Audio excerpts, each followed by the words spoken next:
saying? I don't know. We gotta start saying like some stupid shit before our freaking podcast. I swear, dude. All right, maybe it's this one right here, but one of them's clipping a little bit. Check. All right. Well, fuck. Okay, I think we're published. Yes, guys. I have no clue what this is gonna look like or sound like. We're really hoping that it's gonna sound better than shit. That's what we're going for, but we really don't know yet. So, in saying that, I mean, 9 times.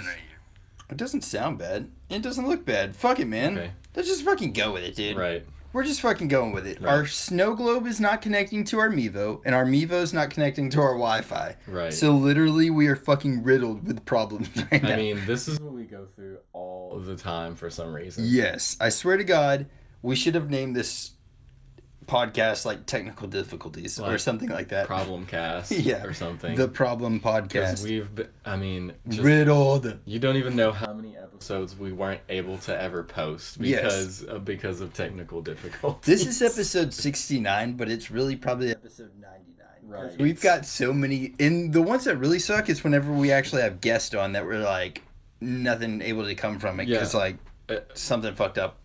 It makes us look bad, and it's not our fault. Yeah, but I'll tell you this: it has been getting a lot smoother. This is the first time we've had a technical problem in fucking I don't even know how long. So you win some, you lose some. Right. Yeah. But in saying that, we got a. You know what that means? Nice. It's the 69th episode. That's exactly what that means. So speaking of which, last couple of days. Let's just talk about yesterday was Memorial Day. It was Memorial Day, right? Yeah. Did you do anything cool for Memorial Day? Family shit. Yeah. Grilled out. Ate a lot of food. What'd y'all grill? Standard. Hamburgers, hot dogs, and then, of course, there's like a separate part for cheeseburgers. You know nice. How, you know how they do. Yeah. And then, God, somebody made homemade pickles, though. Did your family ever do that? Like, they no, have, like, but... It's like the cucumbers that are like real like thick sliced. Yeah. But they've pickled them. Mm-hmm.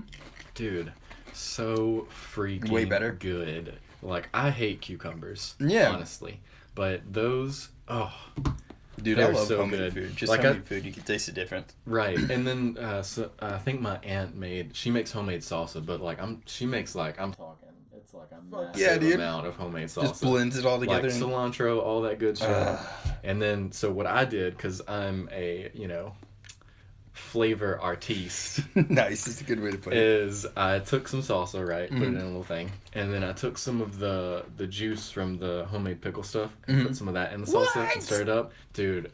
Like dill? It was dill pickle vinegary. Stuff? Yeah. Vinegary type flavor. And, dude, oh, God. That sounds pretty lit, dude. But, so good. Hell yeah, man. And then for dinner we had grilled chicken, like on the grill, like freaking. I'm talking like the quarters. Like really? Oh hell yeah! Like there you go, man.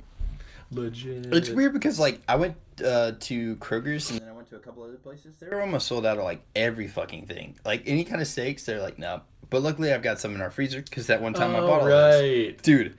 You never know when something like that's gonna come in handy. Dude, I know. Chris showed up for the podcast one day, like, you were like 10 minutes late or something like that. Like, we were like, let's start it at 1, and it was like 1:05. Right. If you would have been here at 1, you would have saved my life, Chris. But I also wouldn't have ate steaks yesterday. Dude, the guy shows up, he's like, ooh, I'm selling meat. He's got a fucking freezer in the back of his truck. I don't know if that's like normal where most people are from. But for me, I was like, I didn't think it was out of the ordinary. I'm like, fuck it. Dude selling meat, let's buy some. And, meat merchant. Yeah. Dude, I spent like $190-something on a box of steaks. Worth it. But my wife was like, why don't you do this? This guy was he was a legit grade A salesman. He knew his shit, He knew exactly what he was doing from the minute he walked in John's door. Because I was standing here for the whole sales pitch. It was good. And he almost had me sold. And it wasn't even my house. Yeah. So it was pretty well. It was pretty well done. I mean, he was like, these steaks are supposed to go to somebody else's house, but instead of he's like, fucking got me. He was like, I saw y'all here, and yeah. figured I'd stop by and see if you wanted them instead. And he was like, instead of paying a restocking fee, yeah, he was like, I can give them to you for a discounted price. Dude, and it was supposed to be like something like $300 and something, and he was like, but I'll give it to you for like $190. I was like, I think he ended up a flat $150. I think it's how much it was. Yeah. So I was like, I was pretty stoked. And then after it was all over and said and done, and you had all the steaks in your freezer and stuff, and the dude left, I was like, I bet you he uses that sales pitch on everybody. I think he does, dude. It was so clean. Stops at. It was so clean, dude. Like, he just stops at people's houses and tells them the same story. Oh man, I was supposed to sell these steaks, but yeah, dude, it was a pretty good sales pitch. But he was from he was from Memphis or somewhere, right? I can't remember. It was somewhere like that. He had a really good Southern accent. Yeah, it was one of those that's like you can trust him. Yeah, it's not one of those that's like, you know. Yeah. Let's go. The technical difficulties. Hopefully, it doesn't suck that bad. But we just had so much shit we wanted to talk about. So right. Let's fucking do it. But all right, here we go. Knock this out. Yeah. It's episode 6. Memorial Day is about veterans, right? Mm-hmm. Is that Memorial? Because I know like there's Veterans Day, mm-hmm. and then there's Memorial Day. Like, so Veterans Day is like people that are still alive. I think like that are like that have served in the wars. Just like Memorial is the ones that didn't make it. Long. Yeah. That is nice. Don't quote me on that, people, because I'm really talking out my ass. If it is, if Memorial Day is about that, then I'm glad that we have a day to celebrate. Those sacrifices. Dude, and we eat a lot of good food in honor of it. Because that's what those people would have wanted. I guarantee it. I always do the one for my homies. Either intentional or unintentional on that day, but it always happens. At least once. I spilled peach knee-high all over the side of my car on accident, but it was one for my homies. Dude, I haven't heard that drink in forever. Peach knee-high. Peach knee-high. Yes, it happened, And I used to get those all the time when I was, like, super young. Yeah, that's why Jody brought it back to me, man. Dude, that like my aunt would take me and, like, my younger sister to the creek. Mm-hmm. And we would stop at a gas station and get, like, freaking beef jerky and, like, freaking all kinds of candy. That's probably why I love candy so much now. We would get all kinds of candy and, like... Any good thing away from it is, like, it slowed people down a little bit. But you still couldn't go out and do shit, so... Right. I think it's honestly gonna give a lot of people a new lease on what life truly means to them. Yeah. You know? It gave them a chance to reflect on what they were doing before all this and then be like, wow, maybe I need to, like, actually do something for myself. Like, take some time and relax and be leisure-like. Yeah. You know? And I hope that, like, one takeaway that people get is, like, I hope that people will take more chances with, like, their careers, their professional lives and stuff like that. Right. Because, like, I know a lot of people that got laid off of a job that they didn't have any care about doing in the first place, but they got laid off or fired. And they were like, this was my safety net. Right. Hopefully they'll take chances in life. That's my huge hope for people. If you don't take chances in life, you'll never take chances in life. That's the truth.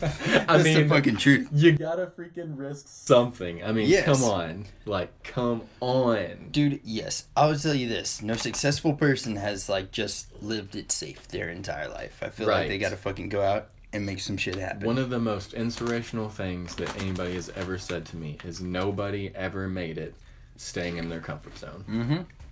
So if you actually want to make it doing something, you gotta get out of that comfort zone. Gotta get out of it, dude. You gotta do something that you might not want to do in the beginning to get somewhere you want to be. Mm-hmm.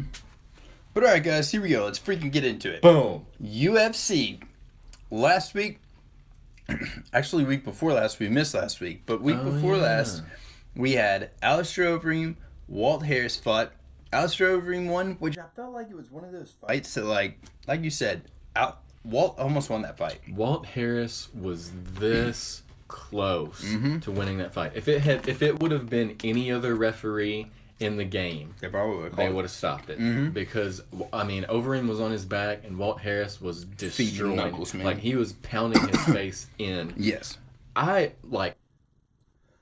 Honestly, I didn't like Overeem that much before this fight. But after this fight, I love that man. He's a good dude. And he was like, he was like, dude. And he helped him up. Right. You don't see that in most fighters. That was the most respectful and sportsmanlike conduct I have ever seen in MMA history. The way that Overeem acted. And he just turned 40 later that night. And he started when he was 19. Holy shit, dude. He started fighting when he was 19 in Pride. Really? He was in Pride at 19? Pride and K1. I wonder what his career was before that, or I wonder what he'd done before that in his stuff. So he's been fighting for 21 years. It's fucking crazy. Professionally. And still winning against top-level competition. Yeah. Walt Harris was going to go for a freaking title run. He might still try it. I don't know. But I feel like with the Overeem thing... This was a good return for him. Yeah. For Walt. I feel like he did good against Overeem, but like you said before that fight happened, you're like, Overeem has a tendency of showing up randomly when it really doesn't matter. Like if it's not a title shot or something. Where was that chin when he was in his other fights? Like some fights, Overeem gets hit and it's like he's out. It's like this. It's a button. And then he's just like just completely or his out. Fucking lip rips off. Right. And then in this fight, Walt Harris hit him clean with so many shots and he was just still in it. I'm like, what? The fuck is happening? He had some steel plates put in his jaw or something. Real, dude. After that lip ripped open, he just got surgically replaced. But that was a good fight, obviously. There was some terrible decisions on that card, though. The whole card was fucking riddled with stuff from what I saw. There were some really great finishes, and then there were some terrible decisions. It's getting more common that referees are fucking over a lot of fighters, and they need to really just they need to take that to heart. They need to figure out their shit. Yeah.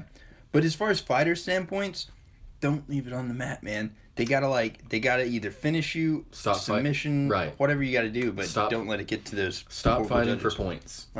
Fight to win. Fight to finish. I mean, me and you have talked about it a lot about Jorge Masvidal. When he started fighting to finish, look at what happened. Yeah. Absolutely obliterated freaking Ben Askren with that flying knee. Yeah. Obliterated Darren Till before that with a nut shot, and then obliterated he was as much going for the kill in that fight because there was he wanted to make him suffer. That's what he said. Yeah, he wanted to punish him.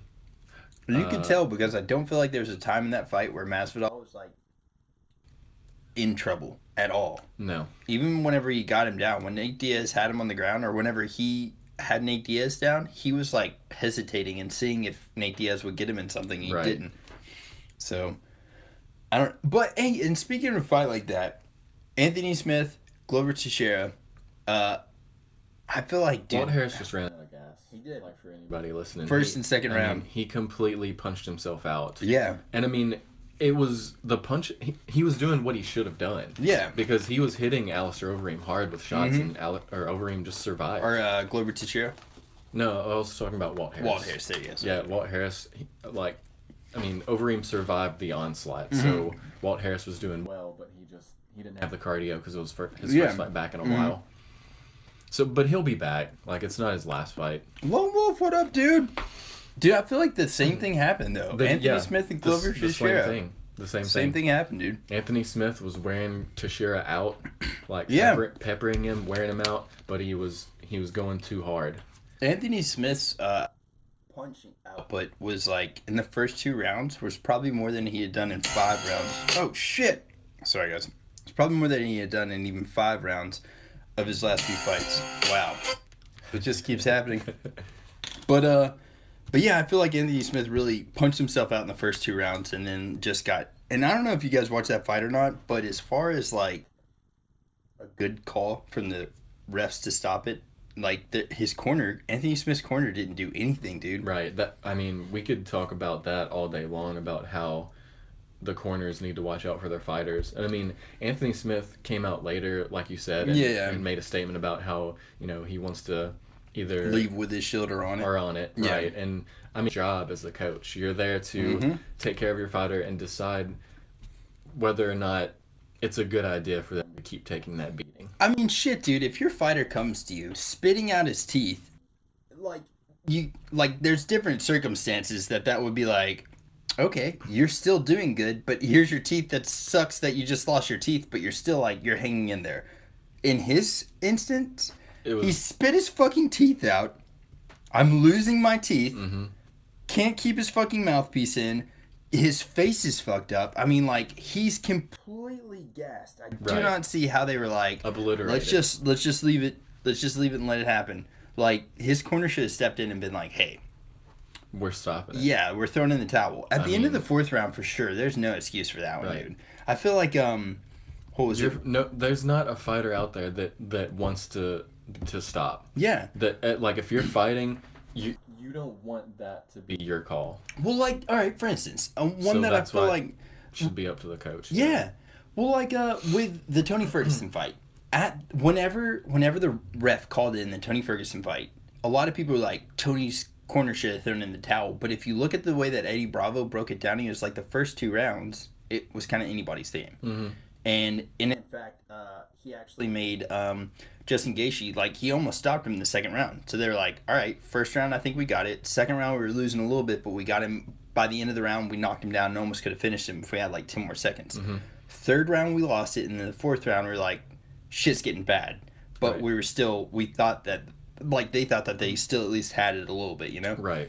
So they stopped it in the fifth round. But so going to the judges might not have been a bad thing. Yeah, exactly. They were like, just hold on, man. Because, like, they scored the knockdown. They had a lot of stuff going on. And in their mind, like, at least the way that Eddie Bravo like pitched it, he was like, you know, we were like, we're still in this fight. Yeah. But with fucking Anthony Smith's corner, after the second round, they should have been like, third round for sure. Second round, it's like, all right, you're gassed. Maybe we'll get a second win. Like at the point that he was at, the only way he was going to win is if he knocked Teixeira out. Yeah. Or finished him. And you could tell there was not enough power in those punches, dude. And did you see Glover landing those uppercuts just flush? That hurt to watch. You know what's crazy about those uppercuts?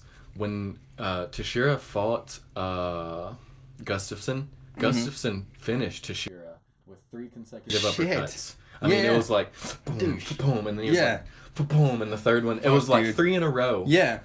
Just right up the middle and just nailed him. So I bet you he learned something from that fight. I mean, it's like a punch that is probably not expected from a lot of people. It's straight up the middle, so I think very that's awesome. Underrated in MMA, and it should be trained a lot more because you don't have the big, unless you're doing this, or like this. There's not like if you're doing this, it's going right there. So, and I mean, shit, like the way that you set that punch up, it looks like you drop your guard like this or something like that, which is even gonna leave you open even more. It just, I don't know, but there's some good fights coming up in the UFC. Before we really get into too much, there's not like a lot of stuff on the horizon. I mean, there is, but it's still kind of vague. But we've got a Tyron Woodley versus Gilbert Burns. That's going to be an okay fight if Tyron Woodley decides to show up and actually try to prove something, I feel like. Right. But if he's just like... I don't know enough about Gilbert Burns to make a decision on that. Yeah. I mean, I've heard the name, but then you get into UFC 250, which is supposed to be June 6th. Amanda Nunes versus Felicia Spencer. That's going to be a good fight, I hope. I don't think that Felicia's going to be able to stop Amanda. I don't know who's going to stop her, dude. I don't know much. I don't know enough about Felicia Spencer. She's 8-1. I mean, it's not...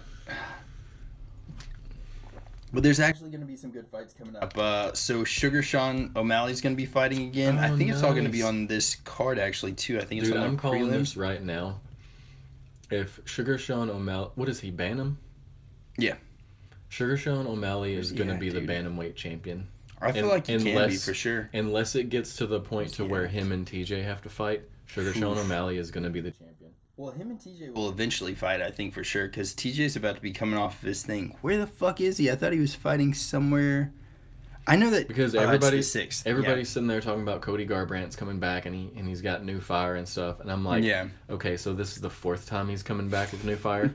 I know, how much new fire you got, dude? Like, if he's coming back, if Cody Garbrandt comes back, and he's doing the same thing that he did the last 3 times he had new fire, he's gonna get knocked the fuck out again. Yeah, exactly. I think even like they're like he's his own worst enemy. His lack of wrestling is probably one of his biggest worst enemies. Like he's got good boxing. He got away from it. Yeah, he got away from. It's not necessarily that his wrestling is dominant. It's that he uses wrestling to throw people off of their game. Mm-hmm. So he threatened, like in the Dominic Cruz fight, he threatened with some shoots that he knew he wasn't gonna land. Yeah, but he threatened him and made him think about it. And Dominic Cruz was off his game for the rest of the fight. Mm-hmm. But. I don't know, man. There's going to be some good fights. I'd be interested in seeing who they're going to put up against Cody Garbrandt right right off the bat. That'd be crazy as fuck if they put him versus TJ Dillashaw right up. I would honestly love to see Sugar Sean O'Malley fight Cody Garbrandt and see what happens. Ooh, shit, that'd be good, dude. That's not a good matchup for Cody Garbrandt. No, it's not. They could be each other's bane. Like, that's a fight where both of them could dominate the other in one way.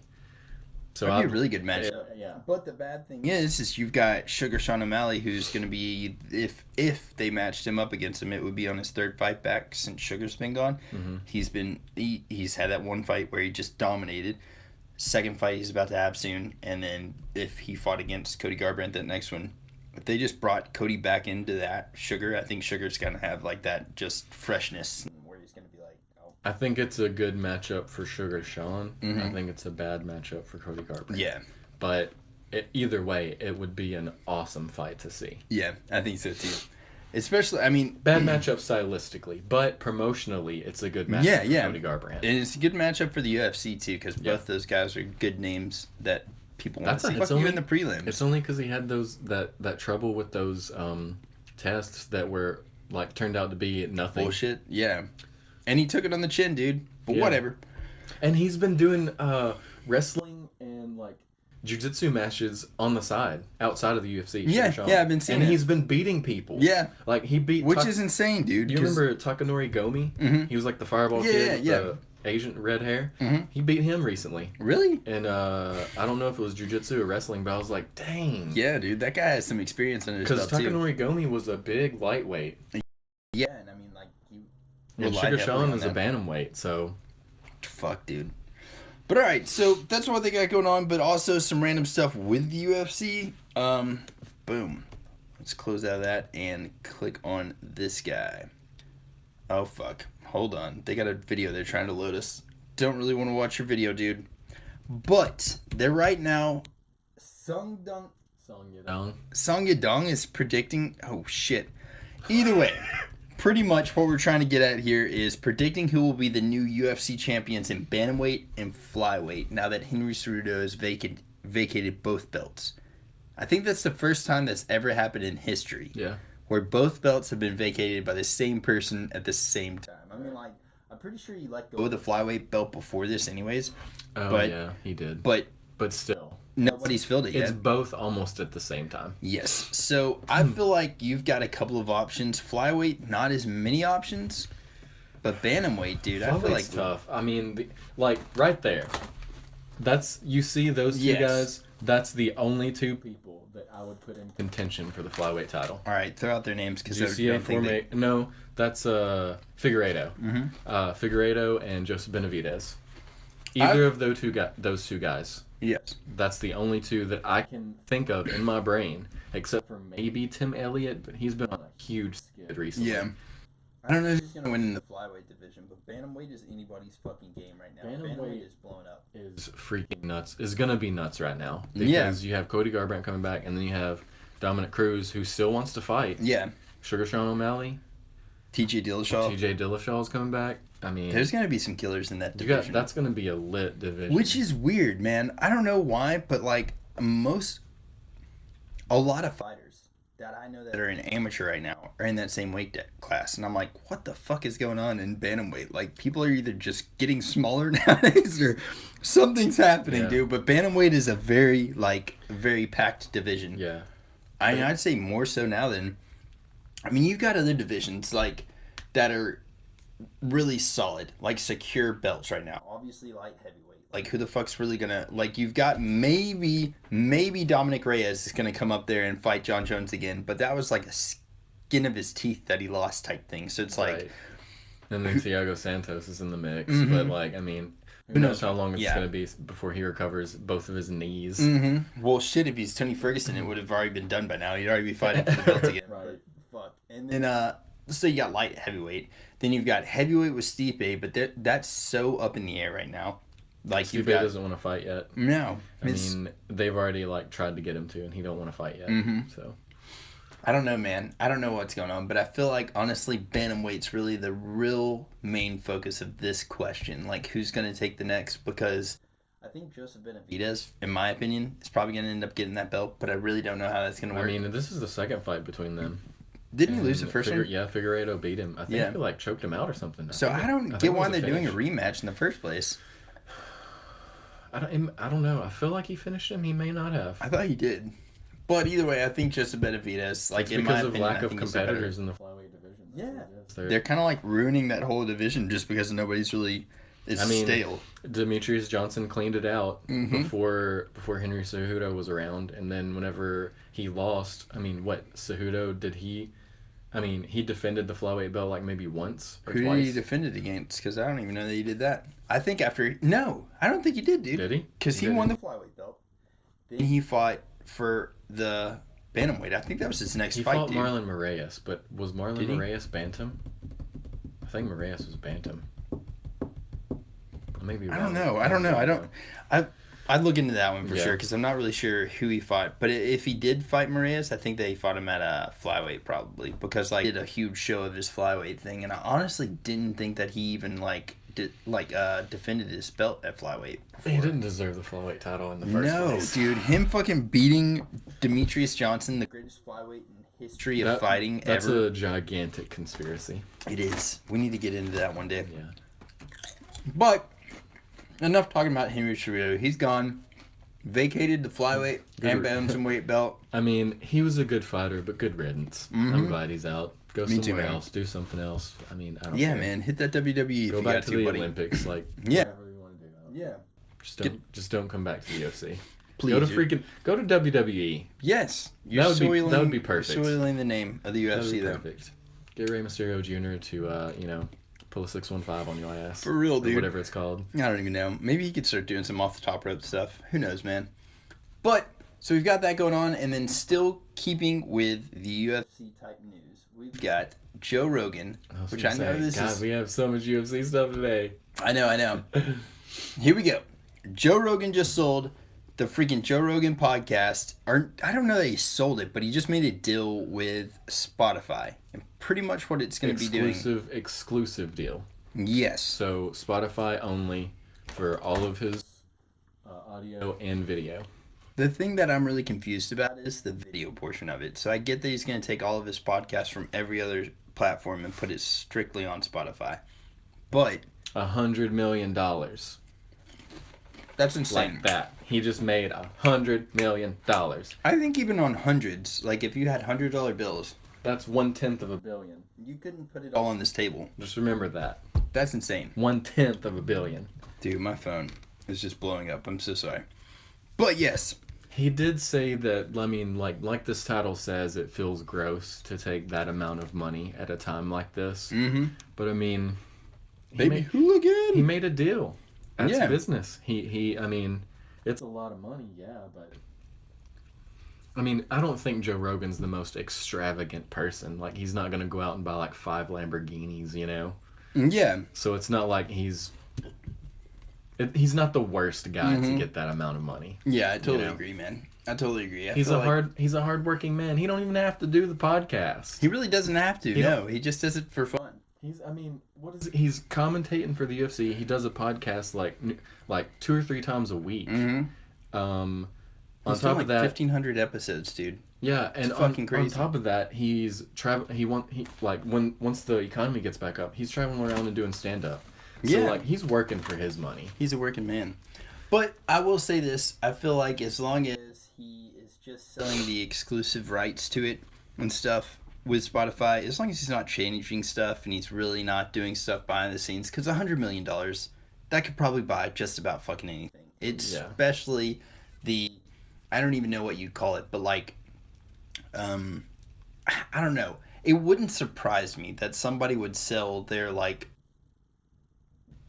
he's got such a crowd. Like, people trust what he's saying. Yeah. And $100 million could possibly buy the brain behind that. I don't know. Right. So, you're hoping it's not like there's not like a political backing. Yeah, so, if Spotify has, like, their, like, right or left wing views, and they sign this contract. I totally agree. Exactly. I don't think it is, though. Because he talked about that before with YouTube trying to get him to do shit. And that's part of why he made this deal. is because YouTube was always trying to get him to change a bunch of his shit, and he didn't want to.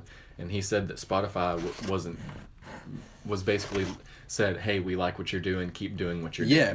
My whole thing, though, is you can't buy the belief that people have in him. So can you buy him? And that's what I'm saying. Like, I feel like the way that he's built up his reputation, like, I believe that would never happen. You believe that he would never do that either. But, you know what I mean? Right. So you can't buy that type of confidence in people. Like, we all trust him because... Isn't that weird, though? Of who he is and how he's been. Yeah. But, like, that could be a facade. Yeah. And that's what I'm saying. Like, I don't know. I really hope you would do that anytime soon. No, he gets the first podcast that he does on Spotify. The opening line is, so I'm vegan now. Yeah, exactly. Dude, I swear to God. But that's what I'm saying. Like, I don't know that necessarily... Fuck beef. Beef is horrible. Yeah, it's polluting the planet. So I feel like... If that happens, then you fucking know. Yeah. Yes, dude. But I highly doubt that's gonna happen. That's what I'm saying. Like, I feel like you can't buy the confidence that his viewers have in him, but maybe you could buy him. That's my only thing. And I guess it's like, I don't know, the best way I could say it. But I hope that's not the case. He seems like an upright dude, but $100 million, I mean, holy fuck. After he could watching, probably fill this whole house. I'm on season 4 of Game of Thrones right now, and after watching that, I don't trust anybody. I'm just telling you fucking now, I do not trust a single soul on this planet. Dude, no shit. I mean, I trust John, but still, like, if he invites me to something and it's shady circumstances, I'm gonna be looking over my shoulder. Like, I'm gonna show up in full body armor or something. Chainmailed out. Alright, but fuck yeah, so... Hopefully that's going to be big news for Joe Rogan. I'm really stoked for him. $100 million. I mean, holy shit, dude. Yeah, I mean... He's a hard-working dude, of all the people on this planet that deserve something like that, I'm glad it's him that made a deal like that. Because, I mean, he works hard for what he does. Yeah. He doesn't have to do any of that. Yeah, he does the podcast because he loves doing it, but also he loves his fans. Yeah. And he wants the truth out of things. So I believe that that's good for him. Yeah, me too. I'm stoked for the dude. Yeah. But alright, so let's get into some more controversial topics here, guys. Bear with us. Let's just put a disclaimer out, okay? Okay. We're both white dudes. We totally get that. We're white as mayonnaise, okay? Right. I mean, I fucking hate mayonnaise. But... Do you like mayonnaise or what is the salad dressing? Do you like salad dressing? Okay, so what... Salad dressing is like a vinegar-based thing, and it's kind of got like a bitterness. And then like mayonnaise is more like a creamy, like you're just gonna have to eat a spoonful of it. I mean, okay, I get salad dressing because I love ranch. Yeah, that's a salad dressing, but it's not the same thing now. But it's not the same thing, right? See, that's what I don't know. Who decided that? That's a Southern thing. Yeah, that's a Southern thing. I definitely agree because they always call Cokes. Like Mountain Dew is a Coke, Dr. Pepper is a Coke, everything's a Coke. Yeah. Salad, you want salad dressing or mayonnaise. That's a Southern thing. Yeah, I totally agree, dude. And I don't get it. And I'm from here. And it hurts me because, like, people are like, oh, yeah. And people also call mayonnaise salad dressing. So, like... See, that's the problem. They'll call salad dressing mayonnaise. So they're like, you want some mayonnaise? I'm like, sure. And then you take a bite and you're like, you son of a bitch. That's the problem. It was salad dressing. How are we supposed to know the difference? And it's disguised the same way. That's why I don't eat either of them. Yeah. Like, if anybody offers it up, I say, no thank you. Because you never know what you're going to get. Yeah, it's not even a wolf in sheep's clothing. It's a wolf in a sheep. You don't fucking know. It's like... In a salad, sometimes I like some, vinaigrette. I like some Caesar dressing. Caesar's good. But it's gotta be Caesar salad. You can't put Caesar dressing on. I like making my own dressing with like olive oil. Oh, nice. And freaking apple cider vinegar and like lemon juice, lime juice, soy sauce, shit like that. Dude, you're fucking changing the game. Dude, flavor artiste. Dun dun dun. Dude, okay, so there's the disclaimer. We're white as salad dressing, okay? Right. And we totally get that.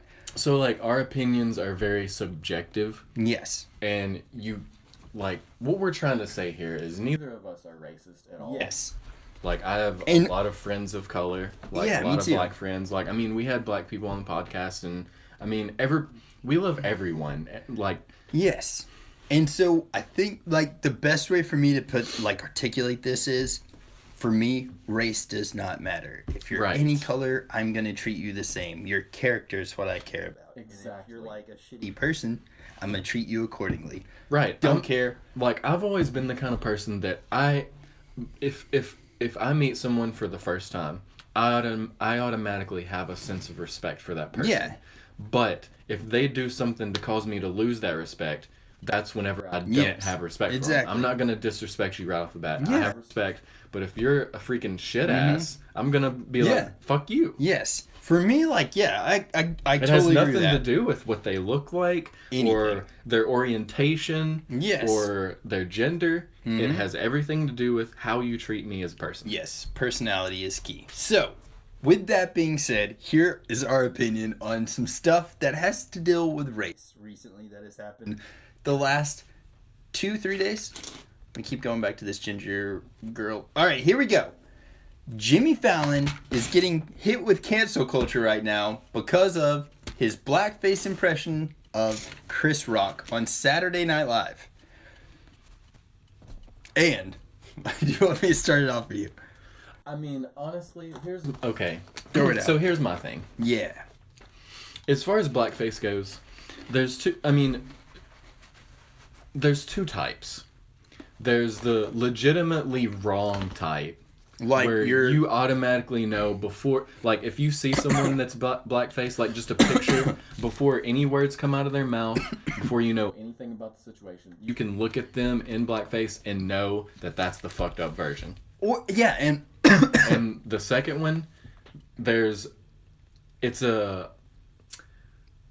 more of an interpretation or an impression of that person, of an exact person. Yes, like a specific person. Yeah. Especially if it's a person that you know and probably got their permission to. Yeah.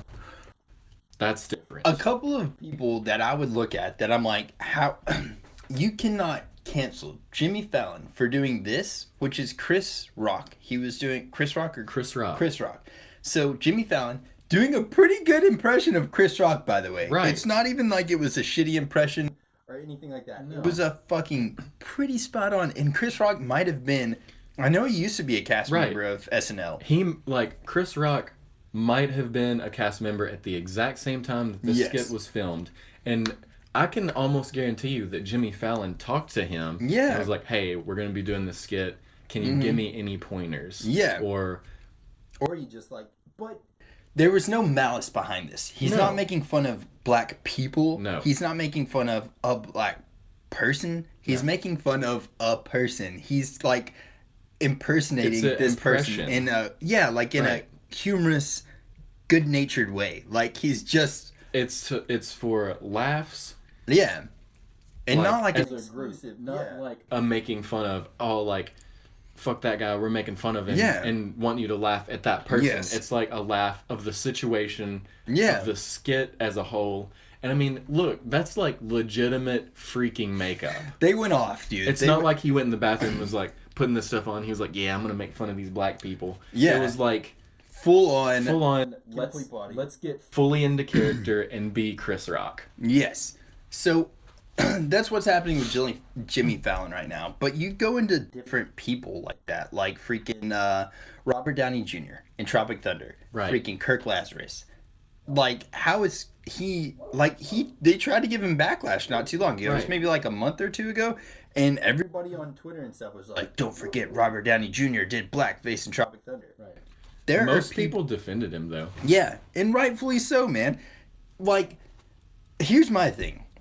Don't try to be angry about something. If it makes you angry, that's one thing. But I feel like people go digging through shit and looking for something that stinks. Right. And they're just literally this was dug up. And the Robert Downey Jr. thing was dug up as well. Yeah. Because nobody said anything when it came out, barely. Yeah. There was almost no talk about it because it was a comedy. The movie is a comedy. It's all make believe and just to make people laugh. It's not real. Yes, and if anything, the way that Robert Downey Jr. was coming at his role in that Tropic Thunder was talking about how over the top that actors do it and like how. So he was making fun of actors, not making fun of like like I don't know, he's making fun of actors that do blackface and stuff like that too. But he was making fun of method actors and how far they go to get into a role. So you've got stuff like that, and Oliver Peck, one of the nicest fucking dudes. That's a celebrity. That's a tattoo artist. Oh yeah. He got kicked off the show Ink Masters. I'm not watching it anymore, dude. After that, it really pissed me off. Cancel culture is fucking up so much stuff. But they pulled up these old videos. By the way, he did a thing of... Alright, so they have a blackface of Oliver Peck dressed up like Shaquille O'Neal. Guess who was at the party that he was at? Shaquille O'Neal. It's not like he was like over here like just doing blackface in like a disrespectful way or something like that. He was dressed up like Shaquille O'Neal for Halloween. At a party that Shaq was at. He knows Shaq. And he probably went up to him and was like, what do you think of my costume? Dude, he was hilarious looking. Did you see the pictures of him? Yeah. It's so stupid to think that Oliver Peck, this skinny, short dude with a freaking handlebar mustache from Texas, was Shaquille O'Neal. It was like, dude. And it's not in a racist way. No. Like, that's the biggest issue that we have here. And is people trying to turn things into a racism thing that's not anywhere near racism in the first place. And like, look at this, okay? Like, I don't even know if I should say this, but I'm throwing this out there, okay? Did anybody get mad about that movie, White Chicks, the Wayans brothers? That's how people should look at it. It does not matter. The way that we glazed over the Wayans brothers doing it because it was funny. Yeah. It was like a humorous movie. These two black dudes now became white girls and did a very stereotypical white girl thing. Hell and classic in so many ways. Yes. Terry Crews. So funny, dude. And like, people need to look at like, I wish people didn't just, like I said, it's the same go through shit to find something that stinks. You know, there's like stuff there that obviously could trigger people. No, Jimmy Fallon seems like a straight up like. Okay, so there. Like, to me, like I was saying, there's two definitions of blackface. Yeah. There's flagrant racist blackface, and then there's sketch comedy. Like, it's completely fucking different. Yeah. Like, the blackface that people should be mad about are the ones going on in, like, frat parties where everybody's, like... dressed up in a Klan suit, and then this dude's dressed up like a black dude. Clearly making fun of it is not... anywhere near that category. Yes. And people just need to like legit take a step back and just be like, is this really what we're making it out to be, or is this just something that's like lighthearted and like, should we if Jimmy Fallon gets canceled over this, I am fucking writing a letter to cancel culture. I don't know what I'm gonna say, but fuck them. Right. Like, it needs to get to the point to where you have to decide if this is worth bringing up and if this is worth fighting for, because it might be detrimental to the cause that you're trying to make it about. Yes. Like, this is ridiculous to even group that in with the horrible stuff that has happened because of blackface. Yes. Like, you shouldn't even be grouping this in with that because it's hurting the cause. Yeah.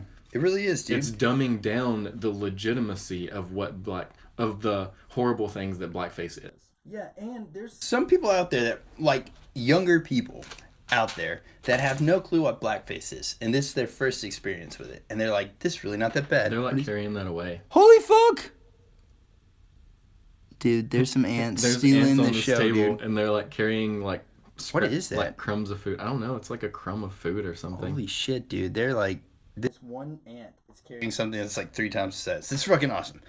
I'm gonna let them do it. Live your life, little ant. But I feel like, yes, there's like younger people, like younger generations that might have no clue what blackface is, and this is the first introductory to it. Do you want it to be something that's so lighthearted, or would you rather it be something that, like, nailed to the wall, you're fucking guilty, and you're a piece of shit for doing this? Right. Like, this is their first experience. And they're gonna be like, oh, that doesn't seem that bad, but, Or is it the fucking frat party dudes that are dressing up like it, and then are now in, like, political offices and stuff like that? That's the kind of shit that I'd be like... And see, here's the stamp right here on the end of this. I don't know who was the first person that brought this up, but I can almost 100% guarantee you it was a white person yes. that saw this and wanted to try and be a white knight yes. in the world of racism. Mm-hmm. Excuse the pun. But they wanted to be that... Like, more They woke. wanted black people to like them. Yeah. And say, oh, yeah, they're on our side. Yeah, yeah. I guarantee you that's what it was. Yeah, dude. It wasn't a black person that discovered this. Dude, either that or... I just feel like it's like, let's be more woke than the other person. Let's be more triggered than the other person. Just fucking... Guys, chill the fuck out. But in saying that, before we do chill the fuck out, something stupid that happened recently that I feel like something like this is maybe something to be aggravated about, people. Right. This right here is what everyone in the world should be looking at. Instead of fucking Jimmy Fallon. This guy is a freaking detriment to our society. Yes. Let's click it, and let's see here. I am not anywhere near Republican or Democrat. I don't give a fuck about the freaking party system. I agree. So... You can, I mean, everybody can sit there and put this on me or that on me because of what I say about Joe Biden, but he is a fucking moron. He is. 100% and it's not based on anything else but what he does in his freaking free time or what he does out in public. It is based on what he's saying to everyone. Yeah, in the public eye. Dude, he is. And the people who are deciding to turn a blind eye to his actions. That to me is the part that don't my freaking mind. Dude, okay, really quick, to give you an idea of like how I guess people have been putting like horse blinders on with him. Nick and me were talking the other day, right? And the whole like Russian Gate thing that happened with Trump. I was like, dude, why would he legitimately, if he was looking at him, I was like, why would he like literally sink his entire presidency for this dude? And he's like, cause he's the only one that poses a threat. I'm like, do you watch his town hall meetings? Have you seen anything that he said ever? He's like your grandpa who might have done weird shit with your cousin and fucking has dementia too. Like, that's what Joe Biden is to me. Like, he is literally just a fucking weird dude that says a lot of stuff that he should not say. Right. I don't know how... I can't comprehend with my mind how anybody can listen to what Joe Biden says and think that he's all right. Yeah. And it's not even a way in the way that like a lot of liberal people are like, how do you even think anything Trump says is correct? At least some of the Trump stuff is like had some like he's like business sense or something. Like he seems like he's a smart guy, maybe just a jackass. Right. He's not talking absolute nonsense. Yeah. Like the stuff that Joe Biden says is like he has a concussion or some shit. Or he's currently having a seizure while he's talking to you. So like that's where I'm coming at. But here's what he did recently. And this is another strike against what I feel like is like if you could lump people of color into one thing, like this is another way that he's kind of like just kind of slapped them in the face almost recently. But he's on Charlemagne the God's podcast. He's already done it multiple times. Multiple times recently. Like, and he constantly says, look at what I've done for the black votes. Look at what I've done for this. I'm like, dude. Like, whenever a certain subject like that comes up more than one time, there's a deeper issue behind that is not being talked about. Yeah. Well, what happened is Joe Biden on Charlemagne the God's podcast, he's getting off the podcast in which he was already kind of like getting kind of in a weird spot where he was like getting heated. It was weird. He was like getting heated about people not being behind him for what he says. Yeah. I'm like, have you heard what you said? I know, man. Play back any of your stuff. It's getting weird. So, like, he's getting in this part. And then Joe Biden says, to quote him, he said, if you've got to ask me more questions, if you don't know to vote for me or Trump, then you ain't black. Is exactly what he said. He was talking about black voters in general. Yeah. Charlemagne the God said was, he was like, hey, we'd like to get you back on. We got more questions we want to ask you. And then Joe Biden said, you've got more questions. If you don't know to vote for me or Trump, then you ain't black. I'm like... Right. If you don't know to pick me over Trump, basically, then you ain't black. That's basically what he said. I'm like, dude, what the fuck? And like, there needs to just be a montage of stupid what the fuck moments from Uncle Joe. Like, if he is the Democratic nomination, Trump's not even gonna have to like show up for anything. It's just gonna be like meme wars. I don't know, man. And is Bernie Sanders still doing anything? I don't know. If Bernie isn't, then the Democratic Party is fucked. If this is the Democratic guy, they're fucked. It's the second time in a row they've pulled this dumb bullshit. Mm-hmm. I mean, because Bernie was gonna win over Hillary. The first time was with Hillary Clinton, and the only reason they made her the Democratic candidate was because she was a woman. And they were like, let's get something different. Because Bernie Sanders had it had nothing to do with the issues that she was discussing. It had everything to do with the fact that she was a woman, and they put all of their money on the fact that she was a woman, and that was going to be the reason that she beats Trump, because she was a woman. Yeah. I'm not sexist, but that's exactly what the Democratic Party was wanting with that situation. With this one, it's the same thing.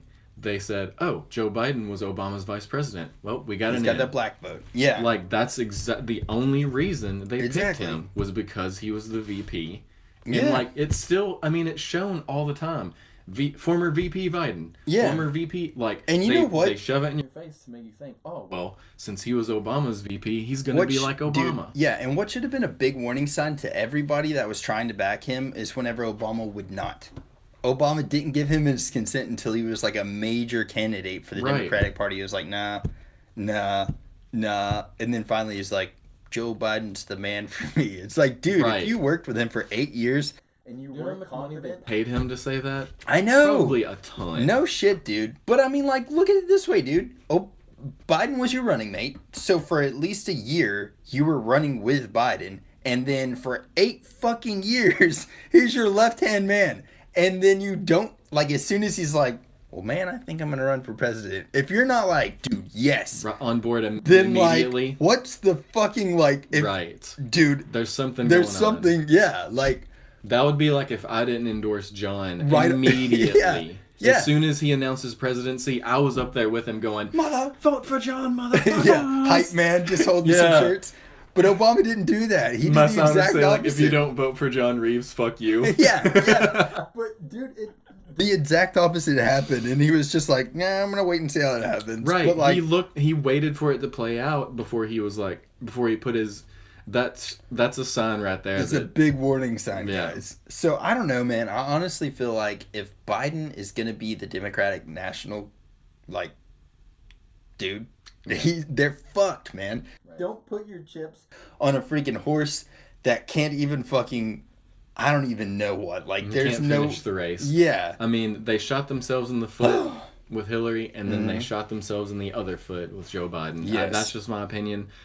Maybe it will send the whole fucking the party system crashing. I'd be all right with that. The only way Joe Biden wins this is if everybody is voting with the blindfold on. Yeah. Because, I don't prefer Trump, and I don't endorse him, but the way that he talks, he's going to mop the floor at the debates. I know, he's going to mop the floor with Joe Biden at all those debates. It's just a meme war. And have you even seen any good memes that Joe Biden's kicking out? We got a meme president and a meme president. The memes from Joe Biden just make me... They're like cringy. Yeah, it just makes me think, oh my God, he has a chance at becoming our president? Yeah. Like, that's dude. Ugh. I saw a video. We live in a strange fucking time. We really do, man. We really do. But, guys, let's lighten it up. Let's fucking lighten it up. It's getting real dark in here. Political stuff just upsets me because there's nothing that I can do about it, and it controls so much of what you do. The system is broken. Yeah, and it's so fucked up. It's just Here we go. It is also National Redhead Day. We probably should have started with this, so we could have just talked about the whole time. Fuck. Actually, it's World Redhead Day. May 26th is here. 10 fun facts about red hair. So, a lot of people probably wouldn't look at my hair and say that it's red. It's more of a brown. But I was born with red hair. Yeah. And in the summer, if I stay out in the sun a lot, it gets pretty red. Super and I mean, red. Freckles for... Like, I could go to the moon and back with the amount of freckles I have, so... I'm a redhead by birth. Yeah. So celebrate me. No. Celebrate it, you sons of bitches.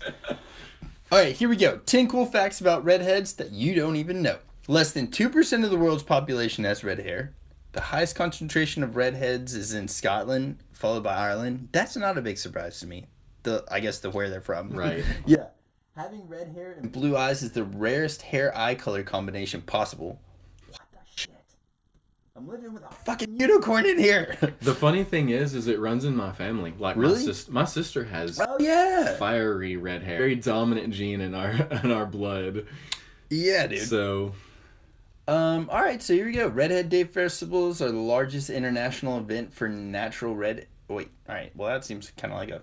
That's an oxymoron. Yeah, researchers believe redheads are more sensitive to pain because the mutation in a gene MC1R that affects hair color. 2004 studies show that redheads on average need 20% more anesthesia than people with dark hair color. So yeah, it's true. I have experience with that because I've been put under a couple times in my life, and I actually asked the anesthesiologist the last time that I was put under if that was a real fact or whatever, and he was like, yeah, I'm actually having to do it with you right now. Shit. So good night. All right, lots of red hairs also wind up being left-handed. Researchers believe one explanation is wrong. Actually, my sister's left-handed. Oh shit, there you go. Yeah, my sister's left-handed. They said it's a recessive gene, and those often come in pairs. Boom, boom, boom. Dang, was that Sansa?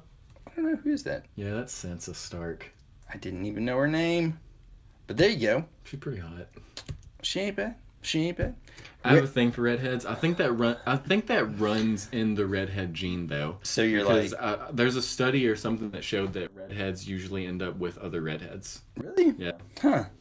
Well, all right, here we go. Redheads are less likely to go gray. The pigment in the... It goes white, bitch. It goes white. I'm ready for that Fades white. over time from red to blonde and white, but not gray. So I'm going to be white-headed one day, I hope. Just straight white. I want that white hair and the white... I'll have a white stash. Dude, heck yes. Dude, it's going to be so cool. Despite plenty of debunked studies that pop up around the internet every few years, redheads are not going extinct.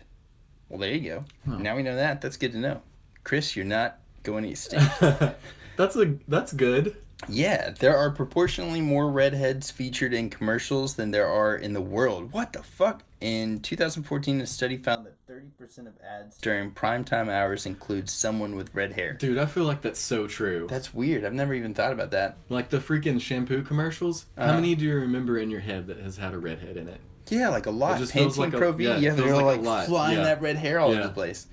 Redheads produce more vitamin D in a shorter amount of time than Damn right I do. Hair colors. Dun, dun, dun. Damn right. Damn right. Vitamin double D. Yeah. Being a man with red hair could mean lower risk of prostate cancer. A study from that shows that men with natural red hair were 54% less likely to develop prostate cancer compared to other men with blonde, brown, or black hair. Shit, these are good ass facts. I know, man. Where's the one for black hair, dude? I was hoping that. I mean, a lot of times you see detrimental facts about redheads, so this is really nice. It's an uplifting thing to happen today. Hell yeah, dude. Who's your favorite red-haired celebrity? That color, that's more of like my sister's color. A cross between that. Yeah. So she has the full-on natural, like fire red. Yeah.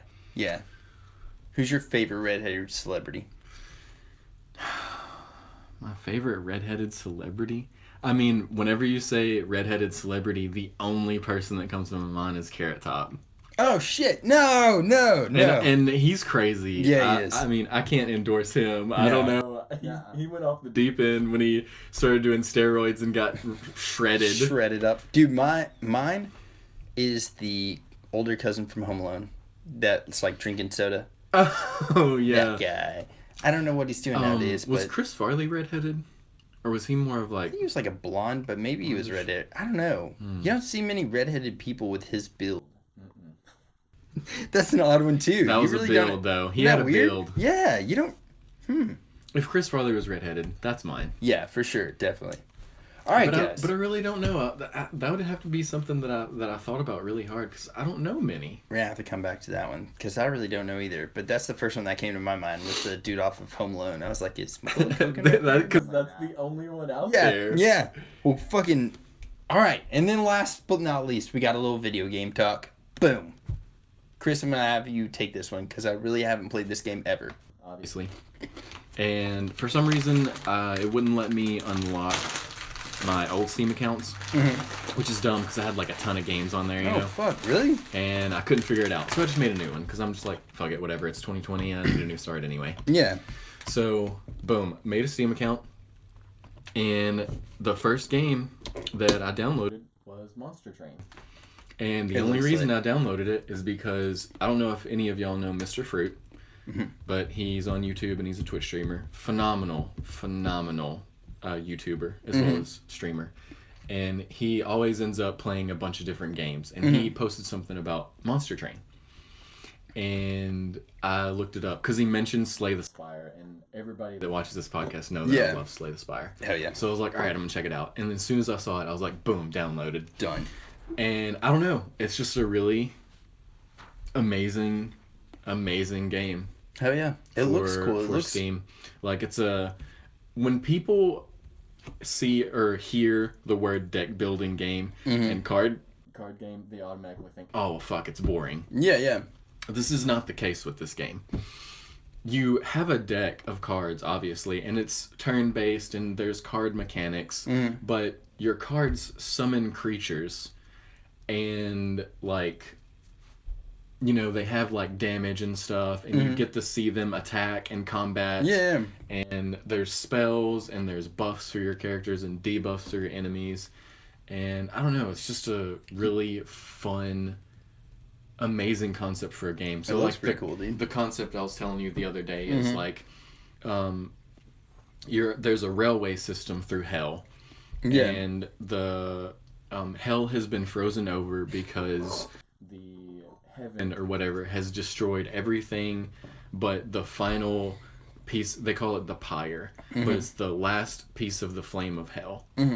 And you have it on your train. And the object of the game is to get your train to the center of hell to relight the flame and reignite hell and basically... It's so original, dude. Bring the world back to life. Or bring hell back to life because it's dead. I don't know what that is. I don't either. It's huge, though. What the fuck is that? Oh, shit. Oh, my God. It's like, wow. I know, like dude. It's like a you know when it has that deep buzz? Kill it. Oh, shit. Is it on the taco? Oh my God, yes. There's something... Oh! Oh, shit! Oh, it's right there. Live your life. Live your life, little bug. Oh my God. Okay, guys. Whew! Got heated. Nope, he's back up. Oh, holy shit. Guys, we're gonna die. Well, this has been a good podcast, Chris. It's hard to see it because the light... I know, the light is like right there. Oh God, we're gonna die, guys. Eat its face. Yes. I think there was a stink bug too. Oh God, it's getting bad. But I like games like this. I think a new game that I really want to get. It. Right? There's a stink bug. It's like that weird, like outside smell. Yeah. You know, like if you roll the windows in your car and you drive for a while and you get home and you smell the outside. And you're like, that's what it smells like. Yeah, that's weird. It is. Anyways, so yeah, the concept, you have to get the last piece of the fire of hell to the center of hell to reignite it and start the world back.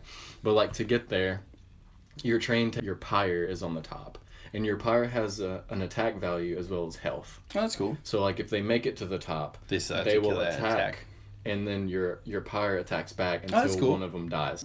So like your pyre could get attacked, but then it could kill what's attacking it, and you don't have to worry about it. Yeah, and you're alright. But really, you don't want anything to get up there in the first place. Yeah.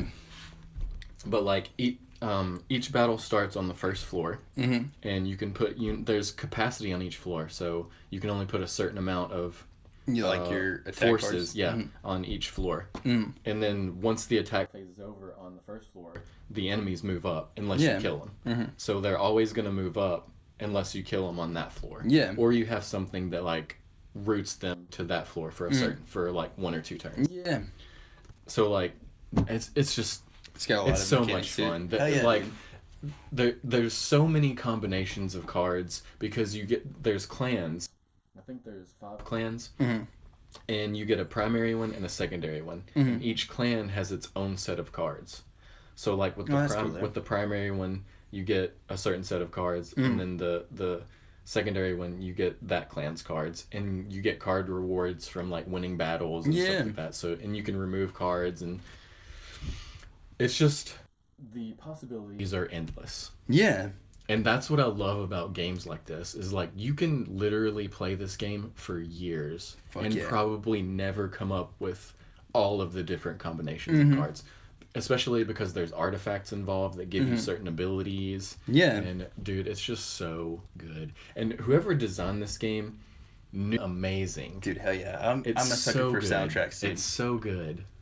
I'm gonna have to check it out then, man. I know it's exclusive to Steam. It just came out on Steam. I think it was like early access for a long time, and there's like, you could play like one level, or like there's beta versions. Normally, but it just came out with the full version, and usually it takes them a minute to come out with the rest, or like on the other systems, unless they were doing it the whole time. Yeah. So I don't know if it's on console. I don't think it is, but I feel like it will be eventually. Yeah. Because that's how Slay the Spire was. It was on. It came out on Steam first, and then like maybe a year or so later, it came out on console. Yeah. That'd be cool, but man, totally worth it if you have a PC and you are looking for a new game to play, like, and you sort of like anything dealing with cards, or like just deck strategy involved, like deck building. I don't know. It's just a phenomenal game. Hell yeah, man. I'm definitely gonna have to check it out, dude. It's fun to watch too. Like if you watch somebody play, like it's not boring. Yeah. Like it's I love it. I'm gonna have to check that out, man. I've got actually there's a Dragon Ball Z game called World Heroes or whatever, and it was a card game. So I'm gonna have to check into that one. I've actually got it, and I haven't played it yet. But yeah, before Slay the Spire, I mean I played a couple of the Magic the Gathering games, and they were kind of fun. But yeah, most of the Magic the Gathering games, the problem with those, I don't know much about the newest one that's out, but the problems with the ones before is, there wasn't full deck customization. Yeah. All of the decks that you had were already pre-built. Set, pre-built.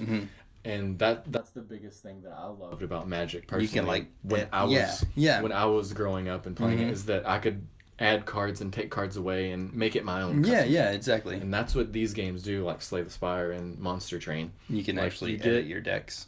Yeah, you like get a starting deck, obviously. Like with this one, each clan has a champion. So your primary one has the champion that you get to pick at the beginning. Yeah. So each one has a champion, and then you have a couple cards like the Awoken have healing cards that come in it, and then the Hellhorn, they have the torch. So like the flaming cards. Yeah. So like each starting deck has a couple of cards that you start with, and then over the course of the game you can add in units or spells or take away stuff that you can you need. Like, so my whole thing is like, can you go through the game and keep that same deck? Can you keep building onto your deck? But it's just kind of like as the game progresses you do that? Every time you play through, it's different. Okay, that's really cool though, man. So like you can find certain, like, not prepared, but like one of my first run, when using a mechanic called spikes, it's basically like thorns or anything like that. So like if I had hit you, so if I had 4 spikes on my hero and they attack me, they're gonna get 4 damage from the 4 spikes. Yeah, that makes sense. So the mechanic that I was working on that run was my champion had like 20 spikes, and so what I would do was give that champion armor and buff the health of that champion, so that anybody that hit it would they would take 20 damage. That's such a good idea. So like especially if they had multi-strike, so like if a multi-strike makes them attack twice, more than once, so like if this one had like 5 times 2, so like multi-strike, it would attack 5 and 5, but it would hit me and it would take 20 and then hit me again and then probably die. So I was going on the spike based mechanic, and I would put that character in front so it would automatically hit that one, and I would just keep buffing that character and stuff. That's freaking awesome. So like that's just one example of the mechanics in the game. Yeah, that's freaking nuts, dude. I like games that get intricate like that. And then the other one, I use this mechanic called Frostbite, and like what Frostbite does, it's kind of like poison, but so like if this character has 1 damage, but it puts 3 Frostbite on whatever it hits. like they take the 1 damage, and then they have 3 frostbite on it, and every time it moves up a level, it takes that much amount of frostbite damage. Yeah, that makes sense. And it decays over each level. So like if it has 10 down here and it moves up a level, it'll have 9. Yeah. And then it'll take 9 damage. Oh, that's cool. So each level it takes that amount of frostbite damage. Dude. And I had a character on the bottom level that it attacked all enemies. So it would give them all frostbite? Yeah, it had frostbite on all of them, and I just built on giving everything frostbite, so by the time they reach the top, they're already dead. Nice, it's fucking awesome, dude. So there's tons of different strategies. You need to stream this game, dude. I want to. I really do. I really want to. Yeah. The guy Jorbs that I was telling about that got me back into Slay the Spire, he just started streaming it, and like he was talking about a mechanic that he really likes in the game, and it like blew me away. Hell yeah. What he was doing with that mechanic that you normally wouldn't think to do with that mechanic. Hell yeah, man. Like it was a card that you could use to like ascend units. So like say if you put units on your bottom floor, you can't move those units. But if you had the ascend card, you can ascend them to a floor above or a floor above that. Oh, that's cool. But he was using it to ascend enemies. What would that do though? So like, just for example, like when the battle first starts, like 3 enemies come in. You'll have one enemy as a DPS, one may be a healer, and one may be a guy that buffs the main DPS. Yeah, so you can get that guy that buffs it. So what he did was he took the DPS guy, moved him up, but he already had his units at the top floor. Yeah. So by moving the DPS up, the DPS doesn't get healing, and he doesn't get buffed. Oh, that's good. And these guys down here are weak. Yeah. So they take like maybe 1 damage, and they don't attack themselves. Yeah. So like he took the only thing that attacked and killed it on that floor. Yeah. And then these guys were not. All the debuffs. Dude, that's freaking genius. It seems like a really fun game, man. You seriously need to stream this, Chris. Dude, as soon as I get my webcam, I'm going to. Do you got a mic that you can work with? Let's just do it without a webcam, man. My headset mic. There you go. Mic it up, dude, and just stream it. Stream capture. But hell yeah, man. It's getting so fucking hot in here. But I'm glad I prepared for the occasion. For real, dude. I'm over here in pants and a black shirt. Shit. I freaking love summertime. And when it gets hot, I'm in my freaking element. I'm wearing cutoff shorts, freaking tank top. Yes, that's what I'm about. I'm moving to New Zealand for the summers here because it's winter's there, and then I'm coming back here during winter. Although their winter is pretty warm, if I remember right, because they're like right near the equator out there. So it's like maybe 60 Isn't that 60 weird though that it's still like it's so fucking weird that it's winter there right now. Yeah. He said that I was talking to Tanks and he was saying that like unless you live in the mountains you don't see snow in New Zealand. I was like, makes sense. I didn't even know there was mountains there. But alright guys, we're gonna be freaking like when we're not here, we're definitely still streaming and doing stuff. So you can find you on Twitter and on Twitch, and it's Kit Cannon. Yes. I've just changed all of my freaking social media to John Reeves Live. Took out the it. I freaking live it, and I love everything about it, but it's so confusing for people. So it's just John. I mean, there'd be people that would be saying live it. And I'm like, what the fuck are you talking about?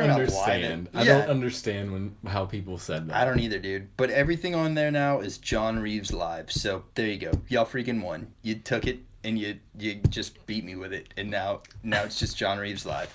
But thanks for sticking around. Yeah, hell yeah. This podcast, because we had a lot of technical difficulties in the beginning. So hopefully it sounds good and y'all enjoyed it. Because we enjoy it. Hell yeah. And it's our 69th episode. 69th, dude. We're almost in 70. Dude, that's wild. Mm-hmm. And so, future plans. Something that we're really going to be starting to work on soon is going to be, since we've both got streaming setups now, also want to start remote interviewing people and doing it either through Zoom or doing it through something like that where, like, Chris can be at his house streaming from his camera. I can be at my house streaming from my camera, and we'll start interviewing people that we know that are gamers, start interviewing more famous people that we're getting in touch with, like, just really starting to promote and talk to different people and bringing better quality content to you guys. I mean, we talked about it the other day, but that opens up so many doors for like bigger things for the podcast, and that's what I want, and I know that that's what John wants, and we want to bring the best content and the biggest guests and have just an awesome time. Yeah. We're getting up there, man, in our freaking podcast episodes. Almost got a load of guests on. Just a shitload of old guests that we've had. Just have them all on at the same time. Yeah, that would be awesome. But for real, hopefully we'll end up getting that. I really want to bring our podcast to a next level, and I appreciate, seriously, everybody that stuck with us while we've just had a fucking... Literally, we're using a phone for a microphone right now. So y'all remember this part whenever eventually we're going to keep at this shit, and it's going to happen. Yeah. So remember this moment. Episode 69, we're filming it on a fucking camera. That's pretty okay. A fucking microphone being used from an old iPhone right now. Work your ass off and shit's gonna happen. We're gonna prove that with this podcast. Exactly. I'm fucking stoked. So, in the meantime, check us out. We're both on Twitch. We're both on Twitter. We're both on Instagram. I actually just reopened my Facebook page, which I don't really know why, but I'm doing everything, every single social media that is out there. It is John Reeves Live. I think yours is Kit Cannon, Mine's right? Kit Cannon for just about fucking everything. Perfect, I mean, I wanted that brand for a long time. Yeah. Luckily, nobody has... I haven't had to put numbers or anything. Like Instagram is Kit Cannon, freaking Twitter, Twitch, all of it. So YouTube, I just changed my YouTube to Kit Cannon. So. Hell yeah. So we're getting it done, man. But yes, I'm stoked to be growing in this podcast, and I'm stoked for you guys to be. Although it has, like, some people have, just about everybody that has said my name on stream has said Nick Cannon first. I'm like, are you serious? Yeah. What the fuck? Yeah, People learn how to. like, I'm one of the worst, I guess. Probably like of speed reading, but shit. Come on, Nick Cannon. And then I've had Thick Cannon, but I'll take that one. Thick Cannon. Spooky Unagi called me Thick Cannon, so she can have that one. That's a pretty good one. But guys, y'all have a freaking awesome rest of your week. Tuesday, day after Memorial Day, is the 26th.